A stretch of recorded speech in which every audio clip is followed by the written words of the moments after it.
नमस्कार, आप देख रहे हैं न्यूज 18 का डिजिटल प्लेटफॉर्म। मैं हूं आपके साथ रुचिका राज। मिडिल ईस्ट से इस वक्त की सबसे बड़ी खबर सामने आ रही है। वो जंग जिसने पूरी दुनिया को तीसरी विश्व युद्ध की दहलीज पर खड़ा कर दिया था, वो अब खत्म होने के कगार पर है। जी हां, मिडिल ईस्ट में लंबे समय से जारी भीषण तनाव अब अपने सबसे ऐतिहासिक मोड़ पर आ पहुंचा है। कल तक जो अमेरिका और ईरान एक दूसरे को तबाह करने की धमकियां दे रहे थे, आज उनके बीच एक महा डील फाइनल होने वाली है।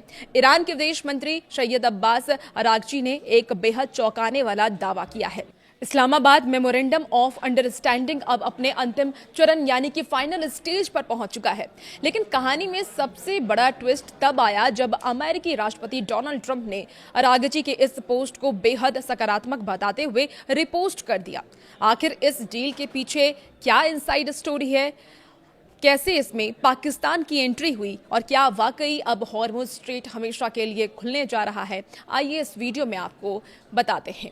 तो हमारे साथ अंत तक बने रहिए। सबसे पहले बात करते हैं उस देश की जिसकी एंट्री ने इस पूरी जंग का रुख बदल दिया है, और वो है पाकिस्तान। पाकिस्तान के प्रधानमंत्री शहबाज शरीफ ने आधिकारिक तौर पर घोषणा की है कि अमेरिका और ईरान के बीच शांति समझौते का अंतिम टेक्स्ट पूरी तरह तैयार हो चुका है। अब आप सोच रहे होंगे कि इस महायुद्ध की मध्यस्थता में पाकिस्तान कहां से आ गया। दरअसल पाकिस्तान ने इस पूरी डील के लिए एक न्यूट्रल ग्राउंड यानी मध्यस्थ की भूमिका निभाई है। इस्लामाबाद में दोनों देशों के राजनयिकों के बीच गुप्त और राजनीतिक बातचीत हुई, जिसके बाद इस समझौते का नाम इस्लामाबाद मेमोरेंडम ऑफ अंडरस्टैंडिंग रखा गया। देखिए, अमेरिकी अधिकारियों के मुताबिक वो इस शांति समझौते पर हस्ताक्षर करने को लेकर के 80 से 85% तक आश्वस्त है, और इस संभावित डील में कुछ ऐसे बड़े मुद्दे भी शामिल हैं जो पूरे पश्चिम एशिया की राजनीति और वैश्विक अर्थव्यवस्था को हमेशा के लिए बदल देंगे। आइए इस डील की 4 सबसे बड़ी शर्तों को हम समझते हैं। पहला शर्त है हॉर्मुज स्ट्रेट को पूरी तरीके से खोलना।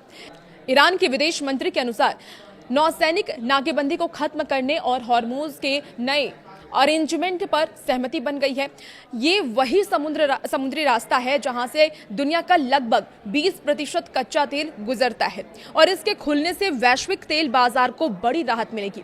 अमेरिकी प्रतिबंधों में ढील हो, ऐसी दूसरी शर्त रखी गई है। देखिए, इस समझौते के बदले अमेरिका ईरान पर लगाए गए कई कड़े आर्थिक प्रतिबंधों को हटाने या उनमें बड़ी राहत देने पर सहमति बन सकती है, इसकी भी जानकारी सामने आ रही है। लेबनान और अन्य मोर्चों पर सीज फायर, ये तीसरी शर्त रखी गई है। अरागची का ये दावा है कि इस मेमोरेंडम के लागू होते ही तमाम मोर्चों पर जारी युद्ध पूरी तरीके से रुक जाएगा, जिससे कि लेबनान समेत पूरे क्षेत्र में शांति बहाल होगी। और जो चौथी आखिरी जो शर्त रखी गई है वो है परमाणु कार्यक्रम पर नई बातचीत। ईरान के न्यूक्लियर प्रोग्राम को लेकर के ट्रंप प्रशासन के साथ नई गाइडलाइंस और सीमाओं पर बातचीत फिर से शुरू की जा रही है। अब क्या है इस डील के पेच, चलिए वो भी आपको समझाते हैं। देखिए, अंतर्राष्ट्रीय राजनीति में जो कुछ दिखता है सब कुछ उतना आसान नहीं होता। इस ऐतिहासिक डील के करीब पहुंचने के बावजूद कुछ ऐसे पेच हैं जो अभी भी इस समझौते को खटाई में डाल सकते हैं। ईरानी मीडिया के मुताबिक ईरान ने $300 बिलियन के रिकंस्ट्रक्टिव फंड यानी कि मुआवजे की मांग मेज पर रखी है। ईरान का ये तर्क है कि अमेरिका के प्रतिबंधों की वजह से उसकी अर्थव्यवस्था को जो नुकसान हुआ है ये उसका हर्जाना है। हालांकि अमेरिकी अधिकारियों ने साफ कर दिया है कि मौजूदा ड्राफ्ट में ऐसी किसी मुआवजे का कोई जिक्र नहीं है। इसके अलावा ट्रंप और अरागची के बीच सोशल मीडिया पर बयानों को लेकर के कुछ मतभेद भी उभर रहे हैं, जिससे कि ये साफ है कि अंतिम दस्तखत होने तक सस्पेंस बना रहेगा। अगर ये इस्लामाबाद मेमोरेंडम हकीकत में बदल जाता है तो ये इस सदी की सबसे बड़ी कूटनीतिक जीत होगी।